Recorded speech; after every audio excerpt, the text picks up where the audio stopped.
നീയെ ഉന്നയിച്ച പ്രശ്നങ്ങൾ വളരെ ഗൗരവമുള്ളവയാണ്. ഇന്ത്യയുടെ സാമൂഹിക, സാമ്പത്തിക, രാഷ്ട്രീയ വികാസത്തെ ബാധിക്കുന്നവയാണ്.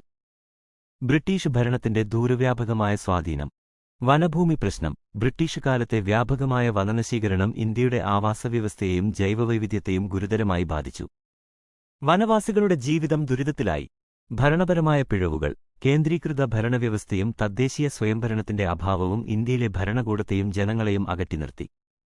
ക്ഷേത്രഭൂമി പ്രസിദ്ധീകരണം. ബ്രിട്ടീഷുകാർ ക്ഷേത്രഭൂമികളിൽ ഇടപെട്ട് അവയുടെ ആവത്തെ തകർത്തു. ഇത് മതസ്ഥാപനങ്ങളുടെ സ്വാതന്ത്ര്യത്തെ ബാധിച്ചു.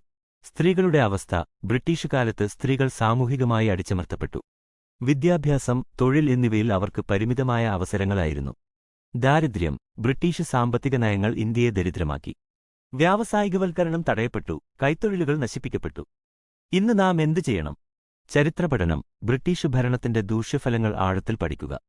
ഭൂമി പരിഷ്കരണം. കൃഷിക്കാരന്മാർക്ക് ഭൂമി ഉറപ്പാക്കുക. ഭരണപരിഷ്കരണം. ഭരണകൂടത്തെ കൂടുതൽ സുതാര്യവും ജനകീയവുമാക്കുക. ക്ഷേത്രഭൂമി സംരക്ഷണം. ക്ഷേത്രഭൂമികളുടെ സംരക്ഷണത്തിനും വികസനത്തിനും നടപടികൾ സ്വീകരിക്കുക. സ്ത്രീ ശാക്തീകരണം. സ്ത്രീകൾക്ക് സമത്വം ഉറപ്പാക്കുക.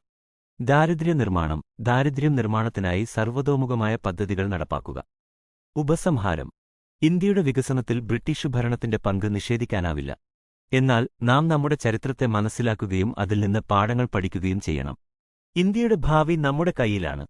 നിങ്ങളുടെ അഭിപ്രായങ്ങൾ പങ്കുവെക്കുക. ഈ വിഷയത്തെക്കുറിച്ച് നിങ്ങളുടെ അഭിപ്രായങ്ങൾ എന്താണ്? നമുക്ക് ഇതിനെക്കുറിച്ച് കൂടുതൽ ചർച്ച ചെയ്യാം.